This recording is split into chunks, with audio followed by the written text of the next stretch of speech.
Estimados estudiantes, vamos a trabajar esta semana los conceptos asociados a la función cuadrática, recordando conceptos, propiedades y la aplicación de esta en la resolución de problemas. Recordemos que se llama función cuadrática a una ecuación donde el x está elevado a 2 y es de la forma ax cuadrado más bx más c, donde a, b y c son números reales y el a debe ser distinto de 0. Esas condiciones debe tener una función para ser cuadrática. Ese a jamás puede ser 0 porque perderíamos el grado 2 de la x. El b y el c sí pueden ser ceros, no hay problema. Una función cuadrática tiene una representación gráfica que se llama parábola y esta parábola puede tener dos formas diferentes. Puede estar con sus bracitos abiertos hacia arriba o con carita feliz y se dice que la parábola es cóncava hacia arriba. O puede estar con sus bracitos hacia abajo o carita triste y se dice que la parábola es cóncava hacia abajo.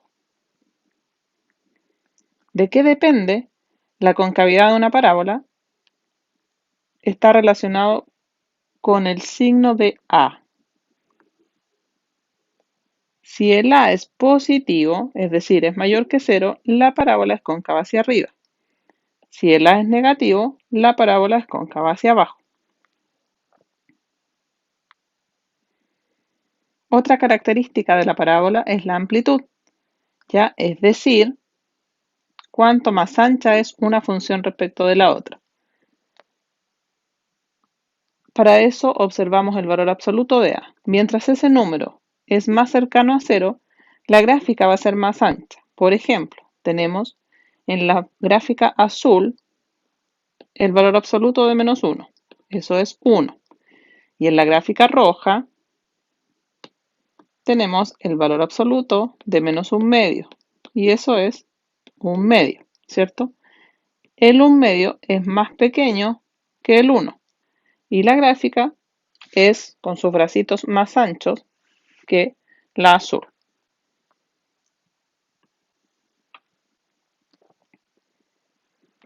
Lo mismo si es cóncava hacia arriba, ¿ya? En la medida que el A es más pequeño, la gráfica se enancha.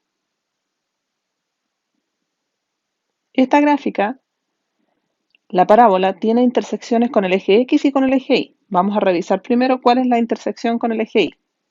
Toda parábola intersecta al eje Y en ese punto, es decir, en el 0C. Recuerden que toda intersección en el eje Y, la primera coordenada es 0 y la segunda es el número donde corta el eje Y, que en este caso es el valor que toma C. Por ejemplo, esa gráfica corta en el 2, ¿cierto? Y no está desplazada hacia ninguno de los dos lados, por lo tanto es la función principal aumentada en 2 unidades, es decir, C es 2. Por lo tanto, la gráfica corta en el punto 0,2. Tenemos otro ejemplo, ¿cierto? Donde la gráfica corta en el 1, es decir, en el punto 0,1, ¿verdad? Y coincide con el punto C de la función. Y la intersección con el eje X está relacionada con las soluciones de la ecuación cuadrática, que ustedes acordarán que es el x1 y el x2, ¿cierto? De esta ecuación, ¿verdad? Donde la fórmula general para calcularlo la tenemos ahí. Y lo que está dentro de la raíz era el discriminante, ¿cierto? Se acordarán ustedes que este discriminante nos entrega una información muy importante respecto al comportamiento de la ecuación o de la función en este caso.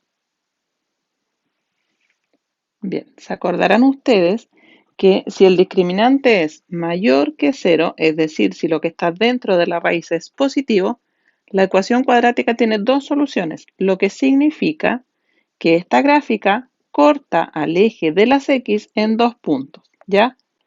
Tiene dos intersecciones, en este caso cada una de las gráficas que ahí están, corta al eje X en 2 puntos. Eso ocurre cada vez que nuestro discriminante sea mayor que 0, es decir, positivo, lo que está dentro de la raíz cuando nosotros calculamos las soluciones de la ecuación.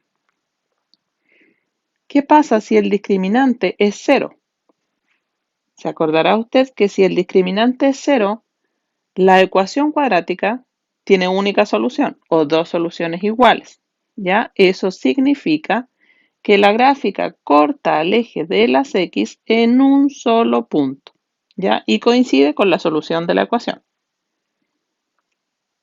Y por último, si el discriminante es menor que 0, es decir, es negativo, significa que no tenemos soluciones reales para esa ecuación y significa que la parábola o la función cuadrática no intersecta el eje de la x, nunca toca a ese eje. Otra cosa importante que debemos recordar de la función cuadrática es el eje de simetría. El eje de simetría es un eje que divide la parábola en dos partes iguales, ¿ya? Absolutamente simétricas, por eso se llama eje de simetría, porque es una recta que divide la parábola en dos partes iguales. Para encontrar este eje de simetría, usamos la fórmula x igual menos b partido 2a. O también podríamos decir, si usted se fija, esta gráfica corta en 1 y en 3, y el eje de simetría está en la mitad de los dos, es decir, en x1 más x2 partido 2, ¿verdad? Está en el punto medio de los dos. Esa es otra forma en que también podemos encontrar el eje de simetría. Y por último nos queda la última característica de esta función, que es el vértice. ¿Ya? El vértice es la imagen que tiene esta parábola en el eje de simetría. El vértice tiene dos coordenadas. La primera de ellas es el eje de simetría propiamente tal, ¿cierto? Y la segunda es evaluar ese eje en la función. Es decir, en esa función que tenemos ahí arriba, nosotros queremos encontrar el eje de simetría, que es menos b dividido 2a. En este caso, es menos 4 es 4, dividido en 2 por 1 es 2. Por lo tanto, nuestro eje es el 2, ¿cierto? Que ya sabemos que ahí está, es una recta que pasa por el 2. Eso significa que el vértice va a estar en el 2 y la otra coordenada va a ser la imagen de 2. Es decir, reemplazar el 2 en la función. Veamos qué ocurre si reemplazamos el 2. La función en 2 implica que vamos a decir 2 al cuadrado menos 4 por 2 más 3. Eso es 4 menos 8 más 3. Y eso es menos 1. O sea que el vértice tiene coordenadas 2, menos 1. Es precisamente lo que ustedes pueden observar aquí en la gráfica. Cuando el x es 2, la imagen es menos 1. Por lo tanto, el vértice está en el 2, menos 1. Si la concavidad está hacia arriba, es decir, si abre sus manitos hacia arriba, el vértice va a ser un mínimo de la función. Y si la concavidad está hacia abajo, el vértice es el máximo de la función. Es decir, el vértice puede ser el punto más bajo o el punto más alto en una función cuadrática. Veamos algunos ejemplos de cómo podemos aplicar esta teoría que hemos recordado en la resolución de actividades. La primera dice, respecto de esa función, ¿cuál de las siguientes afirmaciones es verdadera? La primera dice que la concavidad está orientada hacia arriba. ¿Quién me determina la concavidad? Debemos ver cuánto es A. En este caso, A es 3, ¿cierto? Como eso es mayor que 0, la concavidad está orientada hacia arriba. La primera es correcta. La segunda dice que la intersección con el eje Y es 0, menos 10. Y nosotros dijimos que intersectan el eje Y en el 0C. En este caso C es menos 10, por lo tanto lo intersecta en el 0, menos 10 y también sería correcta. La tercera afirmación dice que la función evaluada en menos 5 es 0. Revisemos. F de menos 5 implica que es 3 por menos 5 al cuadrado más 13 por menos 5 menos 10. Eso es 3 por 25 más 13 por 5, 5 por 3 es 15, una 5 por una 5 y una 6. Menos 65 menos 10, ¿cierto? Es decir, 75 menos 65 menos 10, ¿verdad? Y esto es 0, por lo tanto esa afirmación también es correcta. Veamos un segundo ejemplo. Dice, con respecto a la función asociada al gráfico de la figura, ¿cuál de las siguientes afirmaciones es verdadera? Ya tenemos un gráfico que corta al eje X en el menos 2 y en el 5. Por lo tanto, tiene dos soluciones o dos ceros de la ecuación que podríamos llamarlo también. El discriminante es mayor que 0. Nosotros dijimos que si el discriminante era mayor que 0, cortaba en 2 puntos. Y es correcto porque acá corta en 2 puntos. Y luego dice que la función evaluada en 0 es menos 2. Si nosotros nos fijamos en el gráfico, cuando el x es 0, la imagen está arriba. No conocemos el valor, pero está en un positivo. Por lo tanto, las correctas aquí son solamente la 1 y la 2. Vamos con un tercer ejemplo. Respecto de esa función, ¿cuál de las siguientes afirmaciones es verdadera? La primera dice sus ceros son 7 y 2, es decir, las soluciones de esta ecuación. Si nosotros queremos resolver esa solución, tenemos que buscar las soluciones de la ecuación cuadrática asociada a esa función. Tenemos dos opciones, podemos factorizar o podemos ocupar la fórmula general. Yo voy a ocupar factorización. Debemos encontrar dos números que, sumados den menos 9 y multiplicados den 14. Como la suma es positiva, los dos signos tienen que ser iguales. Perdón, el producto es positivo. Entonces los dos signos son iguales. Y como la resta es negativa, ambos van a tener que ser menos. Y menos 7 menos 2, ¿cierto? Nos da menos 9. Eso implica que las soluciones son x1 igual a 7, ¿verdad? Porque estamos buscando cuánto debe ser ese valor para que eso sea 0. Y el x tiene que ser igual a 2, ¿cierto? Por lo tanto, la primera afirmación es correcta. La segunda dice intersecta el eje Y en 0,14. Sabemos que el C es 14, por lo tanto esa es correcta. Su eje de simetría es 4, es decir, menos b partido 2a, ¿a cuánto es igual? El b es menos 9, por lo tanto menos b va a ser 9, dividido en 2 por 1, es 9 dividido 2, y eso no es 4, es 4,5, por lo tanto esa es falsa. Solamente la 1 y la 2 son correctas.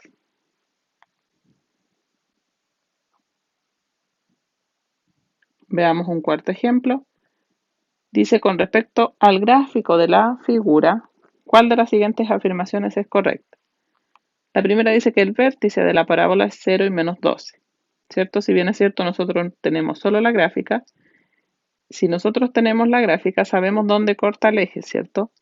Por lo tanto, si corta en menos 3 y en 4, sabemos que la función la podemos escribir como x más 3 por x menos 4, ¿cierto? Y eso implica que va a ser x cuadrado menos x menos 12. Encontramos la ecuación. Y encontramos el punto de corte con el eje Y. Pero acá nos habla del vértice de la parábola. Y el vértice de una parábola, al igual que el eje de simetría, debe estar en la mitad, ¿cierto? En la mitad de la parábola. Y aquí, este eje no es la mitad de la parábola. La mitad de la parábola va a estar en el 0,5. Por lo tanto, la primera es falsa. Y dice, el eje de las ordenadas, es decir, el eje Y, es el eje de simetría, también es falso porque ya vimos que el eje de simetría estaría en el 0,5. Está un poquito más al lado. Por lo tanto, solamente es correcta la afirmación 2.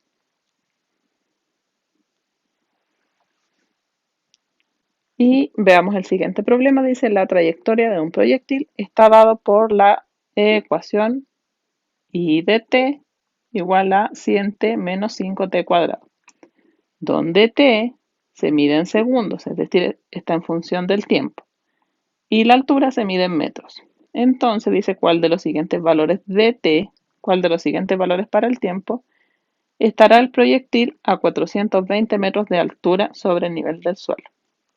Nos están diciendo en cuál de esos de esa cantidad de segundos, la altura, es decir, el I de t, va a ser 420. Por lo tanto, tenemos que decir que 420 tiene que ser igual a 100t menos 5t cuadrado. ¿Para qué valores de t? Esto podemos igualarlo a 0. Podemos reordenarlo.